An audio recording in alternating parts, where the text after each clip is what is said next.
Well, you're right on time to join us for the LASCO Microfinance Business Minute. So we say good morning and welcome. And this morning, of course, as per usual, this feature is brought to you by LASCO Microfinance Limited, loans made easy.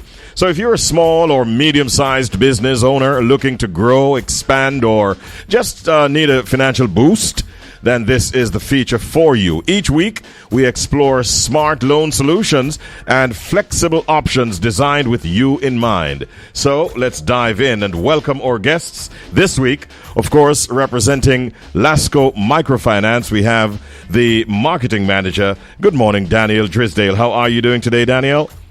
I'm doing awesome. Good morning. All right. Your energy level is always unmatched at this time, Danielle. In all honesty, I'm very happy to have you on the program with us once again. I think it's program number 3 in the series, isn't it? I believe so, yes. Yes. We're excited to be here with you. And joining me is a gentleman that I've had the pleasure of introducing and interviewing before. His name is Mr. Mark Campbell. He's the chairman of the Egg Farmers Association of Jamaica. Good morning, Mark. How are you doing today? I'm doing quite well. Thank you very much. And you? Not too bad at all. Happy to hear from you and happy to have you in this particular segment so that we can explain to you what benefits can be derived from any partnership whatsoever with LASCO Microfinance. And so I want to start with you this morning, Mark, and ask you just to give us a short overview of the Egg Farmers Association of Jamaica. Okay. Thank you very much. Well, the Jamaica Egg Farmers Association started roughly 25 years ago. Our first president, Mr. Ian Banks, had the foresight to pull together farmers, egg-producing farmers from across the island into one unit, where our emphasis at that time was really to improve the quality of the eggs being put out to the Jamaican consumers. And if you have noticed over that period, if you're that old, that there has been a significant improvement in the presentation of the eggs that you see in the supermarkets and even on the roadside. A large number of our farmers now have their own brands, and they are beautifully packaged, and we pay very close attention to the quality, not only in terms of appearance, but the internal quality of the eggs. Most of the leading farmers would have cold trucks that transport their eggs. Yes. And no longer will you see the eggs in the supermarket being stored in a back room where they keep the brooms and so on. They are presented up front and really attractive and some real quality eggs.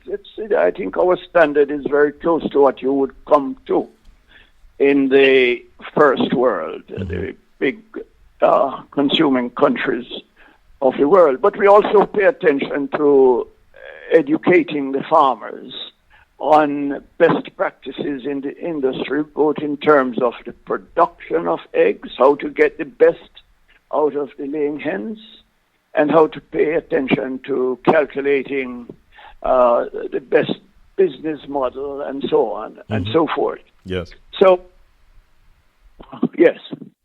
That's a nice overview of the association, and I want to endorse what you said in terms of presentation and packaging and so on, and the quality of the eggs that we're getting from our local farmers. Now, I remember speaking with you some months ago. At the time, it was sometime after the hurricane, and there were a number of challenges that were being faced by members of your association. As we speak this morning, Mark Campbell, what are the biggest financial challenges that the egg farmers are facing at this time? Yes. Usually, the farmers have, and we have spent time helping them to calculate their cost of production. So usually, if they do not get that right, if they do not know how to calculate what it is costing them to put the eggs out, they have a difficulty replacing their flocks. When the flocks of chickens, laying birds, laying chickens, would have reached the end of their productive cycle. And that is one of the things that really put farmers in a tight spot from time to time, how to restock their houses, because these laying birds, most of the farmers who are serious, or say they have their flocks are at the commercial size, anything I would say over 2,000 birds, they have a challenge replacing the flocks at the end of the cycle, because one of those birds will run you anywhere between 1,500 and 1,700 each. So there has to be a calculation in your costs of production and in your cost of sales as to how you are going to replace this bird at the end of its laying cycle, and also to time the end of the cycle with what the bird is capable of, and to move the birds out before they start putting the farmers in a financially difficult position. Because normally, if you buy a laying bird at age 18 weeks, by the time that bird is 24 weeks, it is laying at a rate of up to 90%. And it will continue at that rate for anywhere between 8 and 12 months. After that, regardless of how happy you have been with the bird, it begins to drop off in productivity rapidly.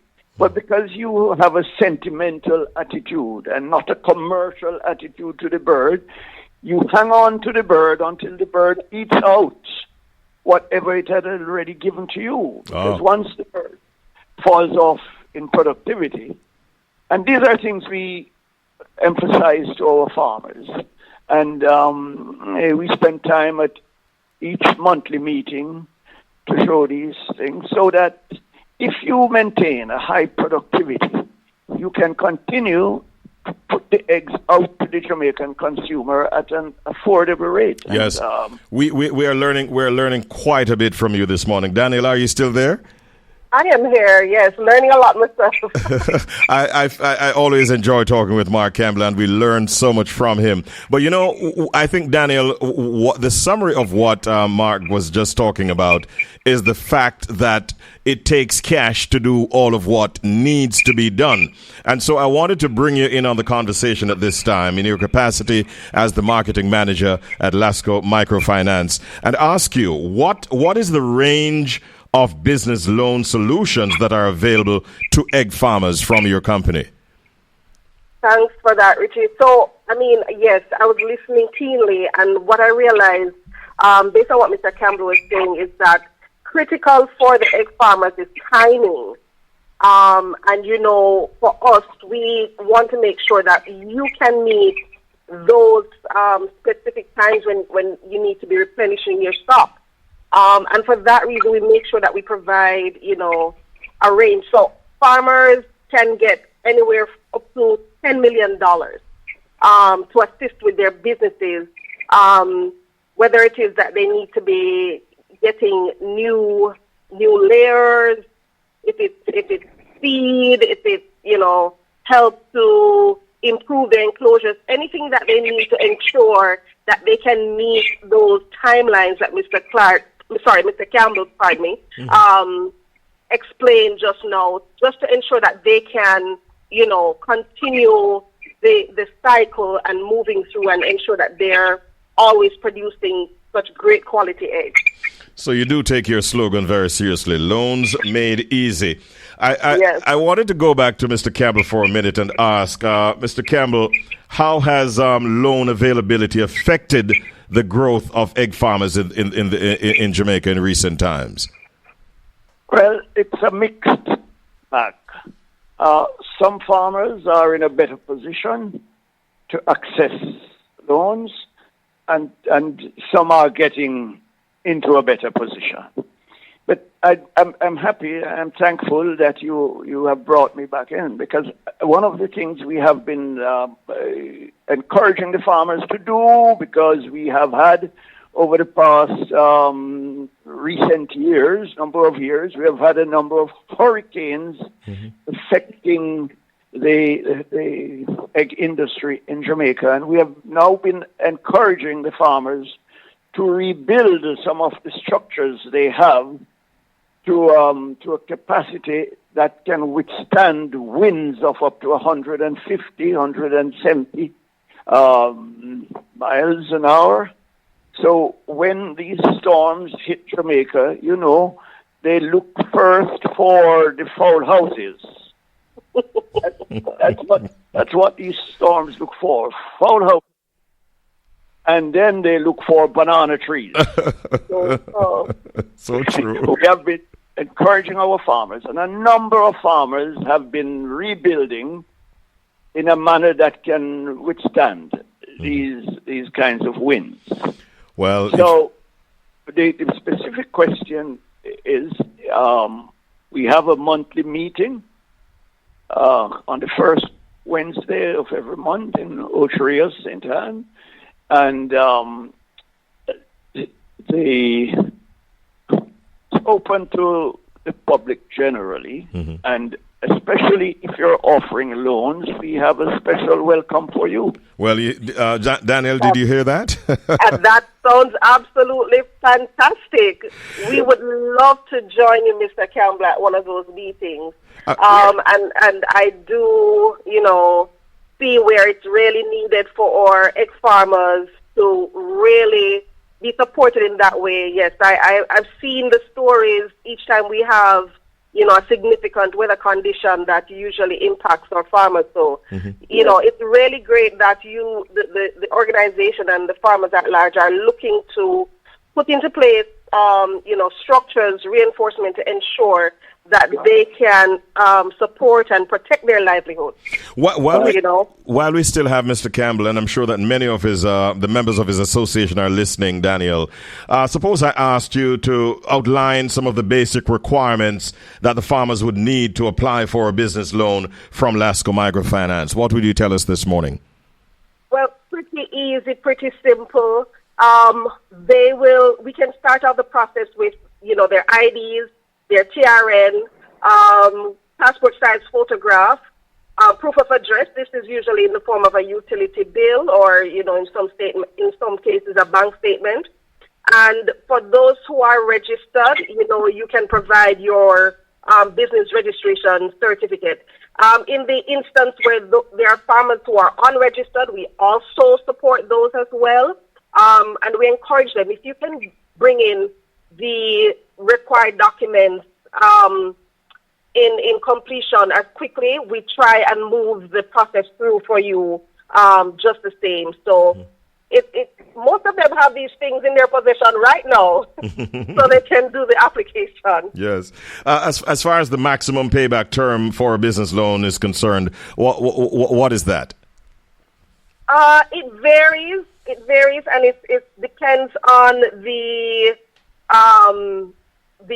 amount they take. But our business loans does give them up to 72 months in which to do the payback. So depending on how much they would take under the facility, they get up to 72 months for payback. Okay. Many people are listening right now, and these loans are not just for the Egg Farmers Association, by the way. Last week, we had a gentleman representing Fisher Folk, and there are many other members of the MSMEs out there that would need some kind of financing. Where can they find you, and how can they find you, Danielle? Oh, thank you. So we have locations across the island. For those who would like, to go online, we have our website, LASCOMicrofinance.com. The website has a quick application form. You fill in the details. If you would like, you can upload some of your documents right there as well. And our reps will be happy to contact you. If not, you can reach out to us via phone. And we're also available to come and visit you. Yes, our loan officers are willing to come and visit you, just call us and let us know, and they'll be out there on the farm with you. So it's we make the loan easy for you. So however it is to make it accessible and easiest for you, we are there to assist. Sounds so good. 876-948-1224. You can start with that number, 876-948-1224. Call them and let them take care of you if you're a small business operator and you need some funding. All right, Mr. Campbell, it was great having you this morning. If I give you 30 seconds, what would you say in closing? I'd say eggs are always good to eat. And we are encouraging Jamaicans. It is quite all right for them to have 2 eggs per day. There's no problem with that. Egg is the greatest food out there. It is so full of nutrition. No other food compares to egg. It has all the vitamins known to man, except vitamin C, which you can add by having an orange or a slice of tomato. It has all the minerals known to man except cobalt. It is the greatest food. Apart from a mother's breast milk, no other food has the biological value of an egg. So Jamaicans must go forward and eat up the egg so that it can be at the level that the developed countries are eating. Yes. 6-7 eggs per week per person. That's what we're aiming at. We are way down to 2 or a little bit over 2 eggs per person per week in Jamaica now. So Jamaicans can feel free to eat up the egg. Eat eggs and stay healthy is what you want to be saying, I'm sure. Thank you, Mark Campbell, Chairman of the Egg Farmers Association. Thank you, Danielle Drysdale, Marketing Manager, LASCO Microfinance. I thoroughly enjoyed this morning's program. Got a lot of information, and we look forward to catching up with you again next week, Monday morning at 8:05. Have yourself a great day, and thanks again, lady and gentlemen. Have a good one. Bye-bye. Bye-bye.